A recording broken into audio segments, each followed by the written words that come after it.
Oral questions by members. Leader of the Official Opposition. Thank you very much, Mr. Speaker. On Monday, after hearing the serious concerns of childcare providers, the Minister of Childcare simply dismissed them as fear-mongering, and she claimed, and I quote, "This is business as usual," end quote. Well, for Amber Lemanis of Leap Forward Childcare in the Premier's own riding, business as usual has meant 18 hours and 13 minutes of frustration waiting on the phone on hold over a 2-week period as she tries to continue to serve families in British Columbia. This is what Amber had to say, and I quote, "The minister's comments in question period have left me incredibly frustrated because they show no understanding of the reality for childcare providers under this government. I met all the deadlines, but this government has messed up, and as a result, I will not have the funds in my account on April the 1st as was promised," end quote. So can the Minister of State today answer Amber's question? Why will the funds that she was promised not be in her bank account on time? Minister of State for Childcare.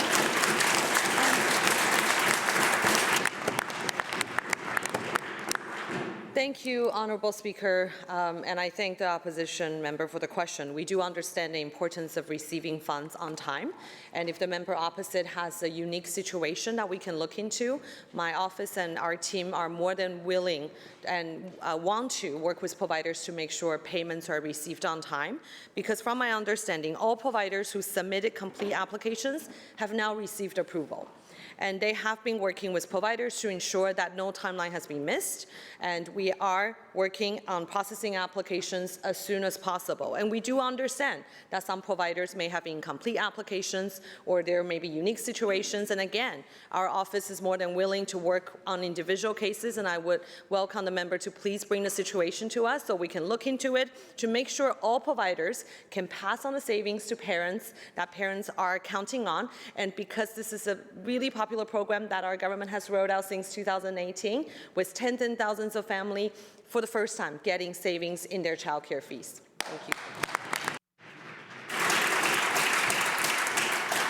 Leader of the Official Opposition, supplemental. Well, thank you very much. And if it was a unique situation, we'd be happy to bring it to the minister's attention. But what she should know by now is that it's not unique. And in fact, there are childcare providers all across British Columbia who are absolutely distressed by the mess that this government has created. Let's be clear. This government had months to review the applications, and it's been a disaster. Vivian runs 2 childcare centres in the Lower Mainland. She has payroll that is due tomorrow and rent for both her facilities due on April the 1st. Childcare providers were listening to the minister's answers the other day, and here is what Vivian had to say to the minister's comments, and I quote, "I'm beyond emotionally distressed. I have worked so hard for the past 15 years in providing safe and wonderful care and early learning programs to the community. What more documentation could I possibly provide to fulfill my nominal increase request, which would barely keep me afloat?" End quote.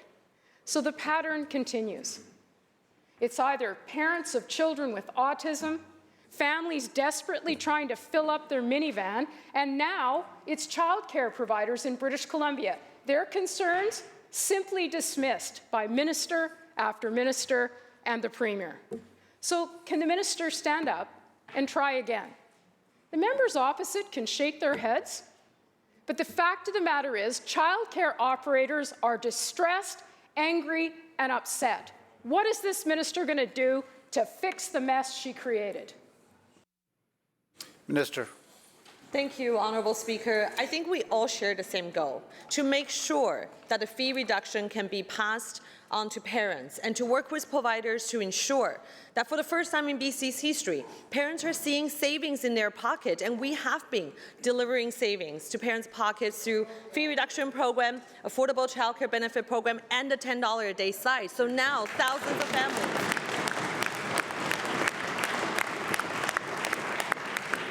So I do want to take this opportunity, of course, to thank all the providers who have been partnering with us to work hand in hand together. But I can assure the member opposite that, from my understanding, that no timeline has been missed. Staff have been working really Members. hard on processing individual application, addressing individual situations.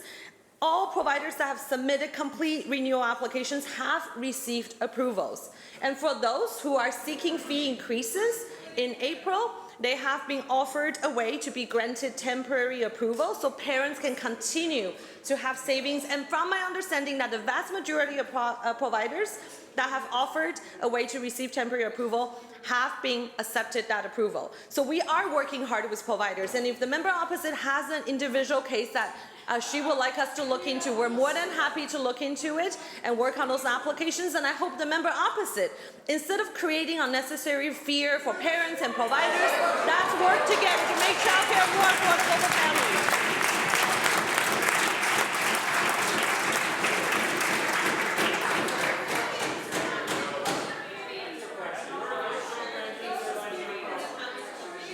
Okay, members, let's get to the next question. Member for Surrey White Rock. Thank you, Mr. Speaker. Well, the latest attack on childcare providers is no surprise.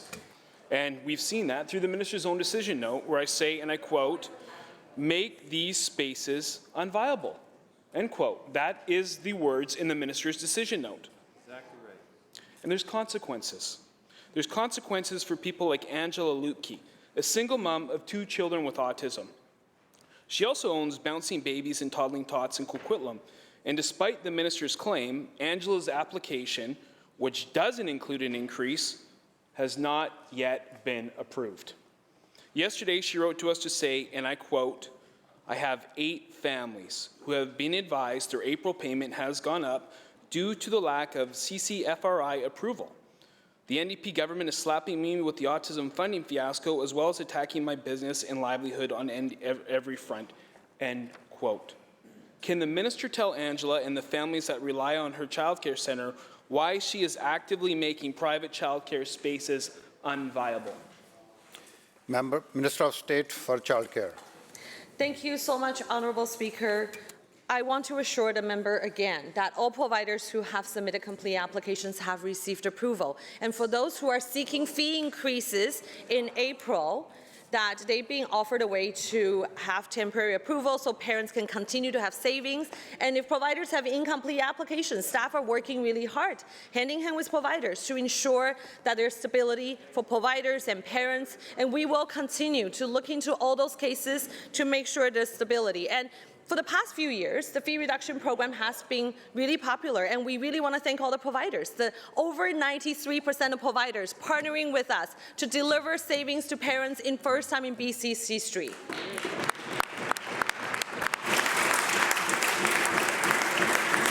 And we have so many providers who have been providing good feedback to us, and we would like to thank them again. And if the member has, I know the member is shaking their hands, but we have been working hard to deliver $10 a day childcare, affordable childcare, to bring down the cost of childcare for BC families for the past few years. Thank you.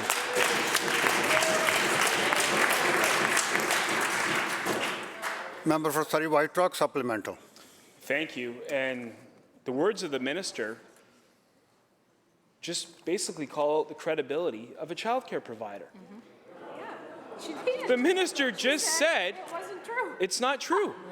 Those were the minister's words, and we can go back and answer it and check, but those were the minister's words. That she said the person that we just referenced, Angela Lutke, is not accurate in her assessment. This minister has taken every opportunity to frustrate private childcare operators and put them out of business. And that strategy was detailed in her own decision note. Yet she stands here and dismisses the legitimate concerns of hundreds of actual providers who are anxious, upset, and concerned for the families that rely on them. There are operators across this province facing the same thing, including Robert and Heather Southam in Kelowna, and Jen Ratcliffe from Pebble Lane Early Learning Centre in my riding. Why is this minister continuing to dismantle these centres that families need and rely on? Minister. Thank you so much, Honourable Speaker. Again and again, that our government has been working hard to lower parent fees through fee reduction program, affordable childcare benefit program, and the 10-a-day site. The fee reduction program has been a great success, with 93% of providers joining this program, lowering parent fees for the first time in BC history. We definitely have a lot more work to do, and we're continuing to learn. How do we build a new social program, a core services that families can count on for generations to come? And we will continue to do that and continue to, I'm happy to look into the opposition member's case, to look into individual situations where there could be support needed for their applications, or maybe the provider may have a question. We're more than happy to connect. Please, I would, instead of hackling me, I would welcome the member to bring forward the cases.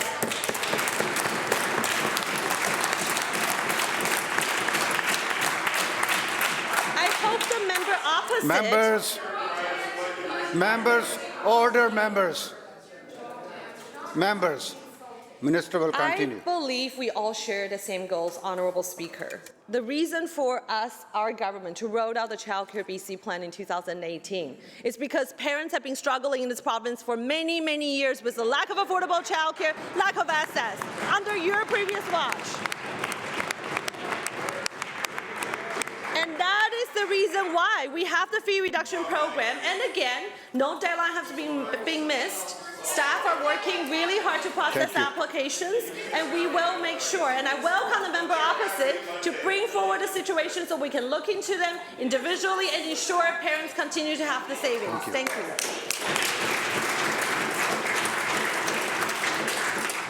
Member for Saanich North and Islands. Yeah, thank you, Mr. Speaker.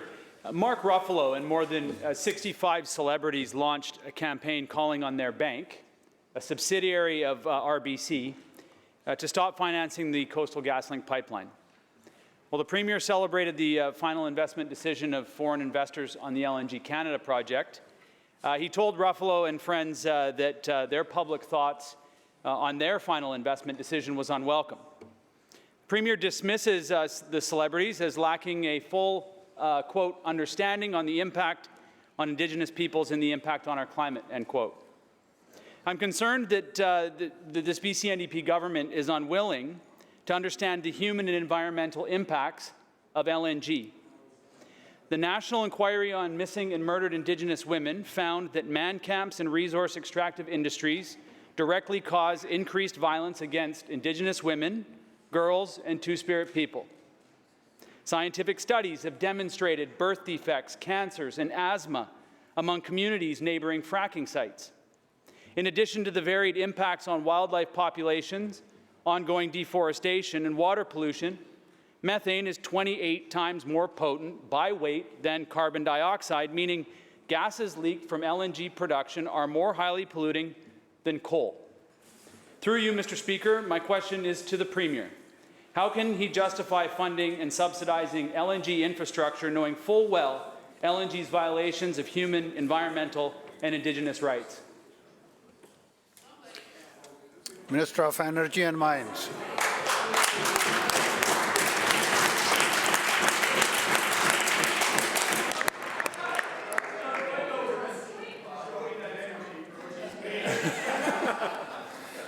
Minister. Thank you very much, Mr. Speaker. I'm not the Minister of Energy for nothing, I suppose. So thank you very much to the member for the question. It really does raise some important points about the LNG development here in British Columbia. And our government secured the biggest private sector investment in LNG in the history of the country. That development is following and meeting environmental standards Members, of the very highest quality. Please. Whether it's the liquefaction plant in Kitimat or whether it's the pipeline, the highest environmental standards are being met as this project moves forward. It's due to be completed at the end of 2024. It's a project of which most of the people of British Columbia support and are very proud.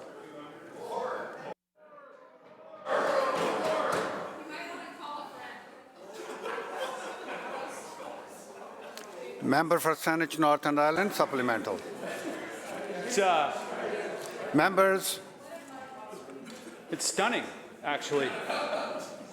I asked about the impact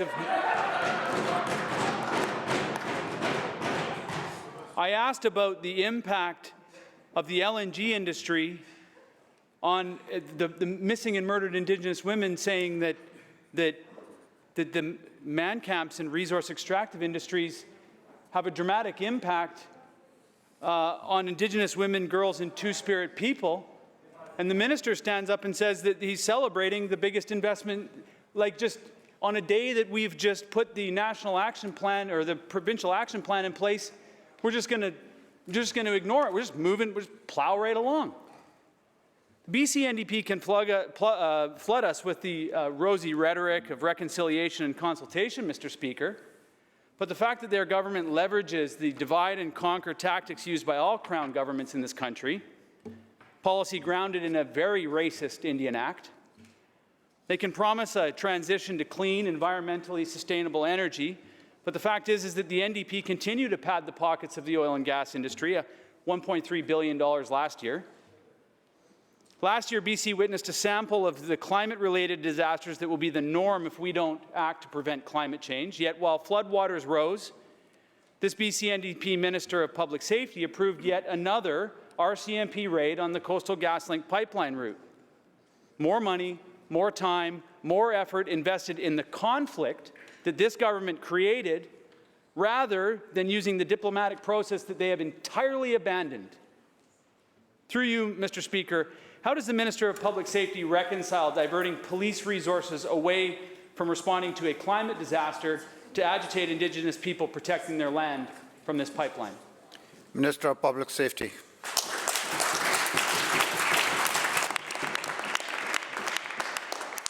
Thank you, Honourable Speaker, and I note the member had a number of questions in his question. First, I just want to make the observation that, as the Premier said, we'll make our own decisions in this province about how we develop our natural resources in consultation with Indigenous communities, with local governments, the federal government, as opposed to listening to, somebody down in Los Angeles who's a celebrity and somehow thinks because they've made a movie and have millions of dollars, that somehow gives them the ability to influence how we do things here in this province.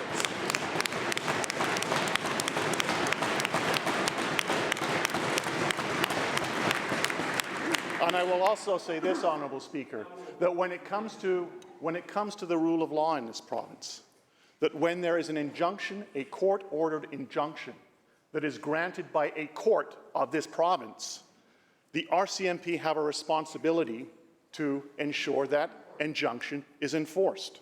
And that's exactly what took place. And part of that, honourable member, is that when they request, because it is a small detachment that they need additional resources, it is my responsibility as Solicitor General to ensure that they have those resources to deal with an injunction that a court, an independent court, said needed to be enforced. And in terms of the ability of the RCMP to do that, and at the same time to respond to emergencies in this province, wherever they are, they have the ability, the resources to do so, and that is exactly what they did.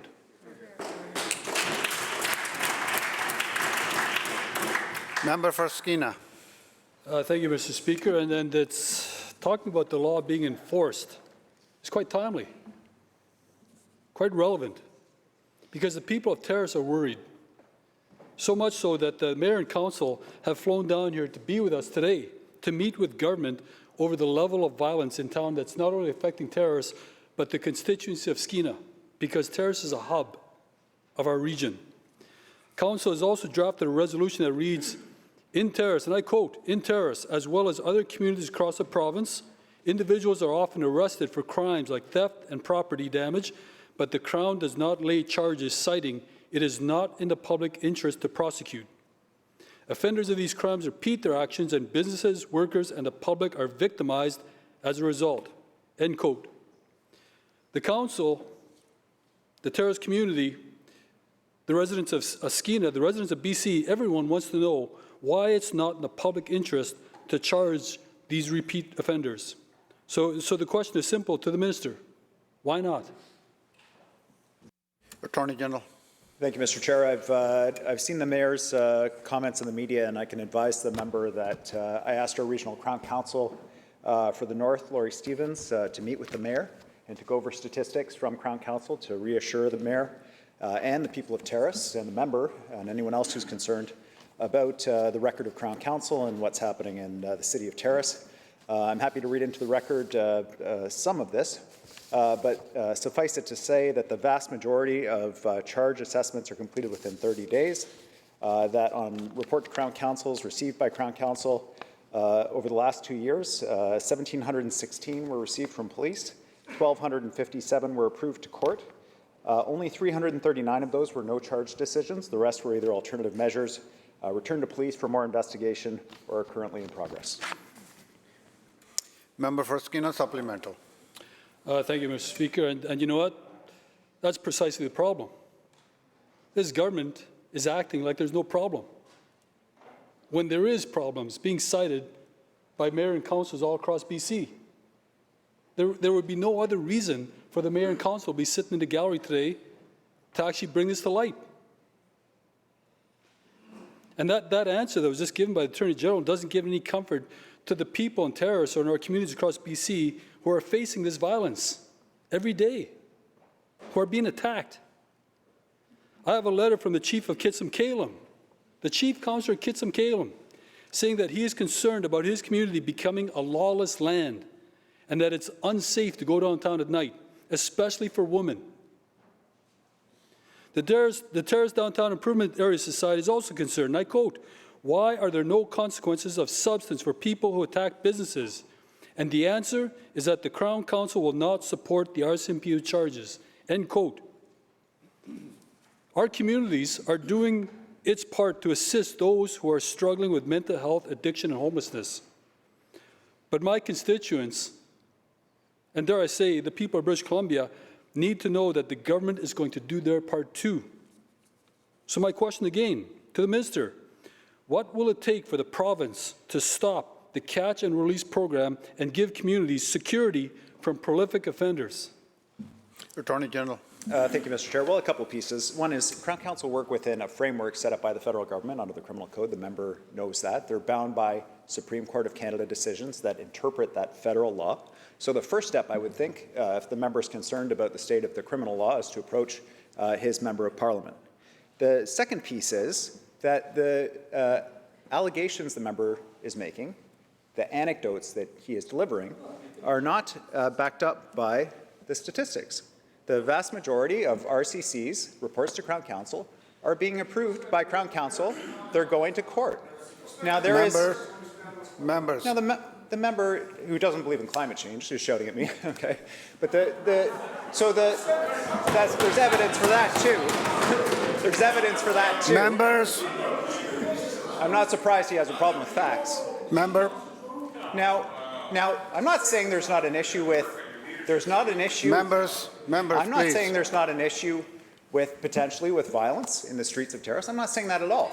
But I'm saying when those charges, when those investigations are completed by police, they're brought to Crown Council, they're being approved, they're going to court.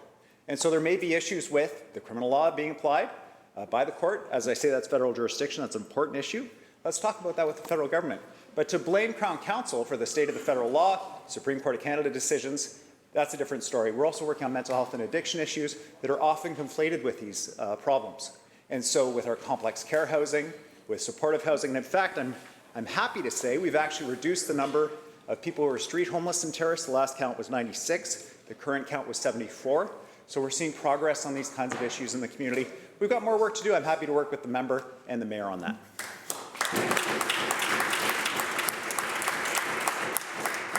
Member for Vancouver-Langara. Mr. Speaker, day after day, the powdering continues. This week, it was an 18-year-old exchange student who was randomly attacked in Vancouver. Despite the government's claims to be providing support, there is no wraparound care today to prevent these attacks from happening. When we raised the lack of wraparound supports 3 years ago, the now finance minister claimed we were misleading the public. But the deputy chief of the Vancouver Police disagrees. And I quote, "People are saying we've got wraparound care. Well, no, you don't. At 3 in the morning, that wraparound care is a 24-year-old desk clerk who's dealing with someone screaming and yelling in his or her room, end quote.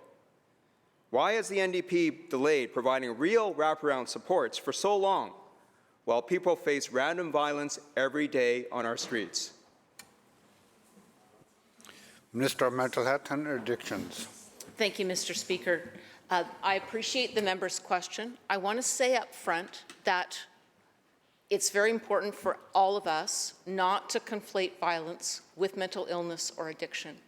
It's very important that we not further stigmatize people that are living with extremely complex challenges. And so that said, I share the member's concern about reports of violent attacks in our community, and of course I share the concern about people that have fallen through the cracks, have been made marginalized in our province, who have lived without supports for far too long. And we are pulling the province out of a hole, adding services on mental health and addictions almost every week. But with the rising tide, the pressures of increased mental health, mental isolation, increased toxicity of the drugs, it is honestly a rising tide and means we just have to double our efforts and work that much harder. We are investing in this year's budget $164 million into complex care housing. That, when it is fully implemented, will provide wraparound supports for the people with the most complex needs, 500 people. We've got, I think actually today, the first people moving in to complex care housing in Surrey. In the coming weeks and months, 2 sites in Vancouver, another in Abbotsford, and more that we announced in the Interior last week and in the Victoria Capital Region the week before. We are working hard to build those wraparound supports and appreciate the members' support for those efforts. Member for Vancouver-Langara, supplemental. Mr. Speaker, people need to know that they can get home safely and live in their own neighborhoods without fear of random attacks, whether it's Yaletown, Chinatown, the West End, the Granville Entertainment District, the downtown East Side, and East Vancouver. We need wraparound supports and housing, but it's clear that the NDP have not been providing them. We have no reason to trust this government that claims providing a cup of tea as wraparound supports. The Attorney General promised complex care housing would, and I quote, interrupt this rotating door of the criminal justice system, end quote. But the Minister of Mental Health and Addictions has already admitted complex care housing is not being staffed. And I quote, we're going to be particularly challenged to deliver the service in a multitude of ways, end quote. After 5 years, with things getting worse and not better, why has the NDP failed to provide the wraparound supports that we have repeatedly called for? Minister of Mental Health and Addictions. Thank you, Mr. Speaker. There is not a single complex care housing bed that will be opened in the province that is not fully staffed by a range of professionals: addiction care workers, social workers, peer workers, nurses. There is no way that with the hole that this province is and with the very difficult life that people with complex needs, untreated mental health and addictions, often acquired brain injury, often living with long-term and unresolved trauma, that we as a government on this side would leave these people without professional care. The member alludes to the fact that, yes, historically the province had not trained up enough nurses and community care workers. The Minister of Advanced Education and others on this side of the House are doing that work, adding more beds to bring more people in. And we've also, we're the first province in Canada to approve a peer worker curriculum and standards of practice so that health authorities and other agencies can have the confidence about drawing on the experience of people with lived experience. But our investment in this year's budget of $164 million, we've already targeted and are in the course right now of opening 100 complex care housing beds. We've announced another 100. They will be open in this year, and they will be fully staffed by professional caring people, giving people who have been made marginalized the care that they deserved years ago, and under this government, they're going to get it.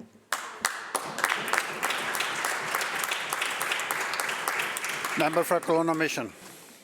Thank you very much, Honourable Speaker. And with all due respect, Mr. Speaker, that minister's comments were really all hat, no cattle. The rising crime rate is being felt in Terrace, Vancouver, and Kelowna. Kelowna RCMP Superintendent Kara Triance says far too many resources are being used up re-arresting prolific offenders. And this is after Kelowna has actually spent years planning and years begging this NDP government for complex care housing.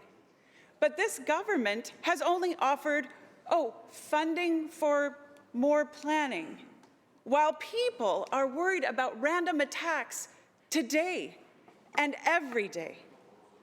And really, it's no surprise, because the Minister of Finance thought that wraparound supports meant sharing a cup of tea. And I quote, "If someone wakes me up in the middle of the night and they're feeling distressed, there's someone on site who will sit down and have a cup of tea. To me, that is support, and that is what it means to be in supportive housing," end quote. Well, unfortunately, having a cup of tea hasn't fixed the problem of repeat offenders being quickly released onto the streets of Kelowna. While people are desperately waiting for complex care, why won't the NDP prosecute the repeat offenders that are hurting people today?